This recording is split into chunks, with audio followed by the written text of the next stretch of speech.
বাঁশ বাগানে বাঁশ, আম বাগানে আম, শর্মের কথা কি কইতাম, ওমন নাকি কাপড় ব্লগার। তো হ্যালো গাছ, আজকের ভিডিওটা একটু অন্যরকম হতে যাচ্ছে। সো একটু সময় ধরে দেখবেন, মজা পাবেন যত, বিনোদন নেবেন তত। সো এত বক বক বন্ধ করে ভিডিও শুরু করা যাক। এই ইন্ডু লাগা। Voy al todo laica te voy a decir todo laica te আছেন অসময় টিভির সাথে আর আমি রিপোর্টার কাকা। রিপোর্টার আর কাকা। আমরা নিব এমন একজনের ইন্টারভিউ যে নিজে একজন উদ্যোক্তা, বাংলাদেশের একজন সফল ব্যবসায়ী, যার এই সমাজে মান সম্মান বিন্দু পরিমাণেও নাই, যে নির্লজ্জ, বেহায়া, পশুর থেকেও নিকৃষ্ট। তার মানে দর্শক আপনারা বুঝতেই পারতেছেন আমি একজন কাপড় ব্লগারের ইন্টারভিউ নিতে আসছি। তো চলেন দর্শক বিন্দু সেই বাড়ির ভিতরে ঢুকি। বাবা রে বাবা, ফেসবুকে নষ্টামি করে কত বড় বাড়ি বানাইছি। ওইটা কেটা? ওমন নাকি? আঙ্কেল আমরা ইন্টারভিউ নিতে যাইতেছি। বাসার মেন গেটে লেখা দেওয়া নাই যে এই বাসায় কুত্তা আর ফেসবুকের হলুদ সাংবাদিক প্রবেশ নিষেধ। বাইরে থেকে বাংলাদেশের সবগুলো বিসি জোড়া দিলে অতগুলো বিসি হইব না যতগুলো ফেসবুকে হলুদ সাংবাদিক আছে। কোন একটা নিউজ পাইলেই হইছে কুত্তার মতো জিবলা বাই করে আইবো। আঙ্কেল আপনি ভুল ভাবতেছেন, আমি ফেসবুকের কোনো হলুদ সাংবাদিক না, আমি অসময় টিভি থেকে আসছি। টিভি চ্যানেল সরি বাবা। আচ্ছা আঙ্কেল, এই বাড়ির মালিক আপনার কি হয়? আমি তো ওর বাবা। কি বলেন আঙ্কেল, আপনি একজন কাপড় ব্লগারের বাবা? আচ্ছা আঙ্কেল, আপনি যে একজন বউ ব্যবসায়ীর বাবা, এতে আপনার অনুভূতিটা কি? ওয়াক্ফ লজ্জা করে আমি তো সমাজে মুখই দেখাইতে পারি না। এর লেগে আমার কেউ জিগাইলে আমি কই দিই আমি কাপড় ব্লগার বাবা। কোনো পোলাপান নাই। আঙ্কেল আপনি এভাবে বলতে পারেন না, যত যাই হোক আপনি তো একজন সফল বউ ব্যবসায়ীকে জন্ম দিচ্ছেন। ধর্ম তো আমি দিতে চাই নাই, আসলে ওটা ভুলে হয়ে গেছে। দুষ্টা তো আর আমার না, দুষ্টা হইলো ওই ঘরের রাইতের ফার্মেসি খোলা ছিল না। যাই হোক আঙ্কেল, উনার জন্মের পর থেকে একজন সরাসরি অস্বীকার করে নিল তার ছেলে ফোলা হয় নাই। এই গল্পটা অনেক অভিশপ্ত, আজকে থেকে বহু বছর আগের কাহিনী। আল্লাহ আজকে যেন আমার একটা পোলা হয়, আমার স্বপ্ন আমার একটা পোলা ভুলে হয়ে গেছে। হয় মুকেশ আম্বানির মতো বড় ব্যবসায়ী বানাবো আমি। কংগ্রাচুলেশন, আপনার ছেলে সন্তান হইছে। আলহামদুলিল্লাহ আমার দোয়া কবুল হইছে। কিন্তু একটা সমস্যা আছে, ওর রিপোর্ট দেখে যেটা বুঝতে পারলাম, ওর মাথায় তো ব্রেন নাই, ব্রেনের জায়গায় গু আছে। আর ওর মাথার জায়গায় পাছা, আর পাছার জায়গায় মাথা। আর এটা থেকে বোঝা যায় বাবার কাছে গেছে। থাকবো না, বড় হওয়ার পর ও একটা নির্লজ্জ বিহায় হইব। ডাক্তার সাহেব এখন এই সমস্যার সমাধান। I am extremely sorry, medical সায়েন্সে এখন পর্যন্ত এই রোগের কোনো চিকিৎসা বের করতে পারে নাই। ভবিষ্যৎ বাবা অনেক বিপদে পড়ে আজকে আমি আপনার কাছে আইছি। আমার একটা ভুল হইছে, ডাক্তার কইছে ওর মাথায় মগজ নাই, ওর মাথায় গু। আর ওর নাকি মাথার জায়গায় পাছা হইছে আর পাছার জায়গায় মাথা। এর লেগে ওর নাকি কোনো লজ্জা শরম থাকবো না। আমার স্বপ্ন হইলো আমি আমার পোলারে বড় একটা ব্যবসায়ী বানাবো, কিন্তু এগুলা দেখার পর তো মনে হইতাছে ও বড় একটা টিকটকার হইব। বাবা আপনি কিছু একটা করেন। তুই কান দিস না বচ্চ, এখনই আমি তোর পোলার ভবিষ্যৎ দেখতাছি। আই এম ব্যাক, ধিমু এবার কাপড় ব্লগার করে ঠেক।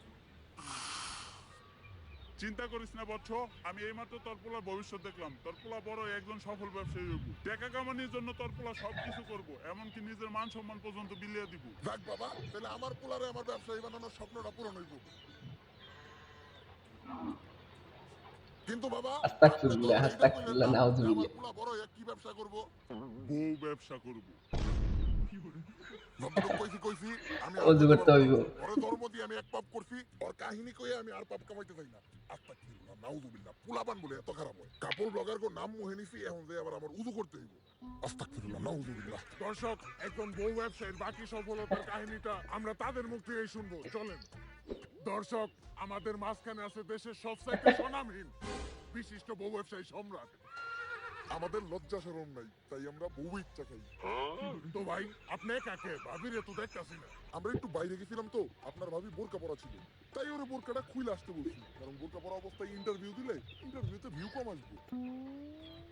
তো দর্শক, আমাদের ভাবি পরহেজগার মানুষ, বাইরে গেলে বোরকা পরে, পর্দা করে। আরে ওইরকম কিছু না, আসলে বোরকা ছাড়া বাইরে গেলে সবাই ওরে চিনা লাগে, তারপরে গালাগালি করে।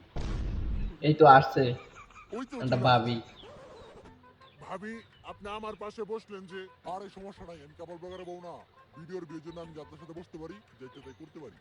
বেবি তুমি ওনার কোলে উঠে বসো, কোলে উঠে বসলে এই ইন্টারভিউটার ভিউ আরো বেশি হইবে। আরে না থাক, এত ভিড়ের দরকার নাই, আমরা ইন্টারভিউতে ফিরে যাই। তো আপনার কাছে আমার প্রথম প্রশ্ন, আপনি কিভাবে এই বউ ব্যবসা শুরু করলেন? বউ ব্যবসার যাত্রাটা এতটা সহজ ছিল না। আমি ছোটকাল থেকে ছিলাম একটা অকর্মা গাধা ব্যক্ত। আমার ব্রেন ছিল আমার পুটকিতে, তাই আমার দিয়ে কোনো কাজকর্ম হইতো না। যেই চাকরি করতে যাইতাম ওই জায়গায় খালি লাত্তেই খাইতাম। তাই আমি মানসিকভাবে অনেকটা ভাঙা পড়ি। তারপরে একদিন আমি আমার প্রিয় শায়কের একটা ওয়াজ শুনলাম যে যদি তুমি কোনো মেয়েকে দেখে মানসিক শান্তি পাও, দ্যাটস ইনাফ ফর ইউ। তারপরেই আমি খুঁজে পেলাম আমার মানসিক শান্তি। আর ওরা আমার ডায়লগটা চিনা চিনা লাগতেছে মনে হয়। কি আমরা দুইজনেই নির্লজ্জ বেহায়া। আর বিয়ের শুরুতে আমাদের আর্থিক অবস্থা তেমন একটা ভালো ছিল না। আর ব্যবসা করতে তো পুঁজি লাগে, আমার কাছে ব্যবসা করার মতো পুঁজিও ছিল না। তখনই আমার মাথায় আসে একটা বিজনেস প্ল্যান, যে ব্যবসা করতে কোনো পুঁজির প্রয়োজন হয় না, শুধু একটা বউ থাকলেই চলে। আর এমনি ব্যবসায় তো লস খাওয়ার সম্ভাবনা থাকে, কিন্তু এই ব্যবসায় লস খাওয়ার কোনো চান্সই নাই, খালি সফলতা আর সফলতা। সেইটাই হচ্ছে এই বউ ব্যবসা। আর তারপর থেকে আমরা শুরু করি এই কাপড় ব্লগ, আর আজ আমি একজন সফল বউ ব্যবসা। ভাই, দর্শক জানতে চাই আপনার এই সফলতার পিছনে আপনার বইয়ের অবদান কতটুকু? আরে পুরো অবদানই তো আমার বউয়ের। এই কাপড় ব্লগে সফল হইতে গেলে শুধু আপনার একার নির্লজ্জ হইলেই হইব না, আপনার বউয়েরও হইতে হইব নির্লজ্জ। বউ যত বেশি নির্লজ্জ, কাপড় ব্লগে তত বেশি ভিউ। এই যেমন ধরেন আমি যদি এখন ওরে কই যে জামাটা খুইলা লাও, ক্যামেরার সামনে জামা খুইলা লাইবে 1 সেকেন্ডও ভাববো না। আরে বেবি এখন খুইলো না, এটা তো আমাকে ক্যামেরা না, জামা খুলবা খেলে আমাকে ক্যামেরার সামনে, ভিউ বেশি হইব। আমাদের লজ্জা শরম নাই, তাই আমরা বউ ইচ্ছা খাই। তো ভাই, আমরা শুনেছি কিছুদিন আগে ভুলবশত আরে এইটা কি করতেছে, জামাই না খুললে? এই বিষয়ে যদি কিছু বলতেন। ভাই আজকে আপনার একটা গোপন কথা কই, লিঙ্কটা তো ভুলে ভাইরাল হয়নি। ওই লিঙ্কটা আমরা দুইজন মিলে ইচ্ছা করে বেরও করছি, তাই না বেবি? বেবি দুইজনে ভিডিওতে এত নষ্টামি করলাম, ভিডিওর ভিউ বাড়ানোর জন্য নির্লজ্জের সর্বনিম্ন স্তরে নেমে গেলাম। তারপরেও তো ভিডিওর ভিউ বাড়তেছে না, আমাগরে কেউ চিনে না, আমগো কোনো টাকা ইনকাম হয় না, অভাবের সংসার, দিন আনি রাত খাই, এইভাবে আর কি কতদিন কয়? চলবে? বেবি, একটা জিনিস খেয়াল করছো? ইদানিং কিন্তু লিঙ্ক ভাইরাল হয়, আর যাদের লিঙ্ক ভাইরাল হয় লিঙ্কের সাথে সাথে কিন্তু তারাও ভাইরাল হয়ে যায়। আর ভাইরাল মানে ফেসবুকে মিলিয়ন মিলিয়ন ভিউ, আর ভিউ মানে টাকা। তো কি বলো, তুমি আমি মিলা যে মোবাইল দিয়ে একটা দুষ্ট ভিডিও রেকর্ড করছিলাম, ওটা ভাইরাল করে দিই? জানি এই কথাটা তো অনেক আগে থেকে আমি তোমার বলতে চাইতেছিলাম, কিন্তু বলি নাই, তুমি কি না কি মনে করো। আরে আমি কি মনে করবো, কাপড় ব্লগ করি মানে আমি তোমার থেকে বেশি বেহায়া। ওইটা তো আমি জানি, কিন্তু ভিডিওটা ভাইরাল হয়ে যাওয়ার পর আমরা মানুষের কাছে কি জবাব দিব? আরে বলবো আমাদের মোবাইলটা হারিয়ে গেছিল, তারপর কেউ না কেউ ভাইরাল করে দিছি। ডান। বেবি, আমাদের লিঙ্ক তো ভাইরাল হয়ে গেছে। আর লিঙ্ক ভাইরাল হওয়ার পর আমাদের ফেসবুকের প্রত্যেকটা ভিডিওতে মিলিয়ন মিলিয়ন ভিউ, আর আমাদের ফ্যান ফলোয়ারও কমেন্ট করতেছে।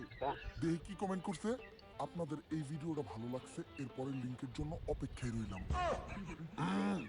ওইদিকে দেখবো সবাই আমাদের খেলা, আর এইদিকে চলবো আমাদের পেজে লাইক আর ভিউয়ের মেলা।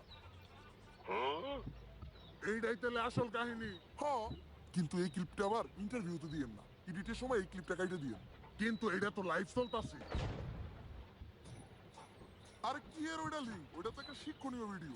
ওইটার মাধ্যমে আমরা যুব সমাজকে শিখাইছি যে কিভাবে আপনারা লিঙ্ক ভাইরাল হওয়ার পরেও আমাদের মতো সুইসাইড না কইরা অসম্মানের সাথে এই সমাজে বেঁচে থাকতে পারবেন। আচ্ছা ভাই, এই লিঙ্ক ভাইরাল হওয়ার পর পাবলিক আপনাদেরকে কিভাবে নিয়েছে? আর একেবারে পজিটিভলি নিছি। এই দেন আমাকে ভিডিও কমেন্ট যাইতেছে, এই যে একজন কমেন্ট করছে, কুত্তার বাচ্চারা তোরা এখনো সবার সামনে মুখ দেখাস কেমনে? আরে এটা তো আমাকে হেটার, আপনি এরপরে কমেন্ট করেন। ভাই, আগের 2 মিনিট 91 সেকেন্ডের ভিডিওটা একটু ছোট হয়ে গেছে, এরপর 1 ঘন্টার একটা ভিডিও দেখতে চাই। এই আপনি পরবর্তী প্রশ্ন দেন। তো মানুষ বলে কাপড় ব্লগারদের কন্টেন্ট নাকি সবচাইতে খ্যাত কন্টেন্ট, জঘন্য কন্টেন্ট। তো এই বিষয়ে আপনার মতামত কি? কে বলছে? আমাদের কাপড় ব্লগারদের কন্টেন্টই তো সবচেয়ে কোয়ালিটিফুল কন্টেন্ট। আমাদের কন্টেন্ট গুছানো, শিক্ষণীয়। যেমন ধরেন, দর্শক একটা কথা আপনারা শুনলে একদম অবাক হয়ে যাবেন, আমার বউয়ের আজকে হইছে পাতলা পায়খানা। ও সেই সকাল 6টায় ঢুকছে, আর এখন বাজে দুপুর 1টা, এই পর্যন্ত ও খালি হাঁকতেই আছে হাঁকতেই আছে। এই দেন পুকুরের আওয়াজ হইতাছে টয়লেটের ভিতর থেকে, কি গন্ধ। আজকে আমি আমার বউরে দিব একটা সারপ্রাইজ। এই যে দেখেন একটা নাপা এক্সট্রা, এই নাপা এক্সট্রাটা আমি আমার বউরে খাওয়াই দিব, তারপর ওর পাতলা পায়খানা একদম ভালো হয়ে যাইব। বেবি তোমার কি হইছে? হইছে জান। কেমন? দেখি আসি কন্টেন্ট গুলো কিরকম। আচ্ছা তুমি এই নাপা এক্সট্রাটা খাও, সাথে সাথে তুমি ঠিক হয়ে যাইবা।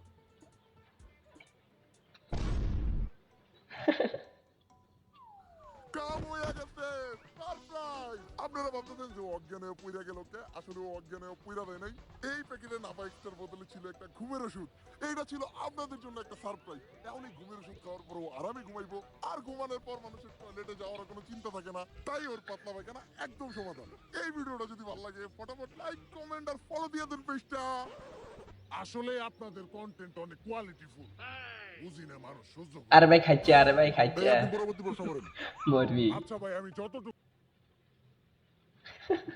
না ভিউ কমে গেছে আমি কিন্তু কাকে বলে দিছিলাম। তাহলে এখন নতুন কোনো নাটক করতে হইব সব নাটকই তো আমরা কইরা লাইছি এই ফেসবুকে তো ইদানিং ছাড়াছাড়ি নাটক খুব চলতেছে এটা গুলো কেমন হয় মারাত্মক আইডিয়া দিছে তো গুরুজনরা কইছিল প্রত্যেকটা সফল পুরুষের পিছেই একটা নারীর হাত থাকে তুমি তার প্রমাণ তোমার মতো একটা বউ ঘরে থাকলে বউ ব্যবসায় উন্নতি আর উন্নতি তাহলে চলো নাটকটা শুরু করি মুয়া!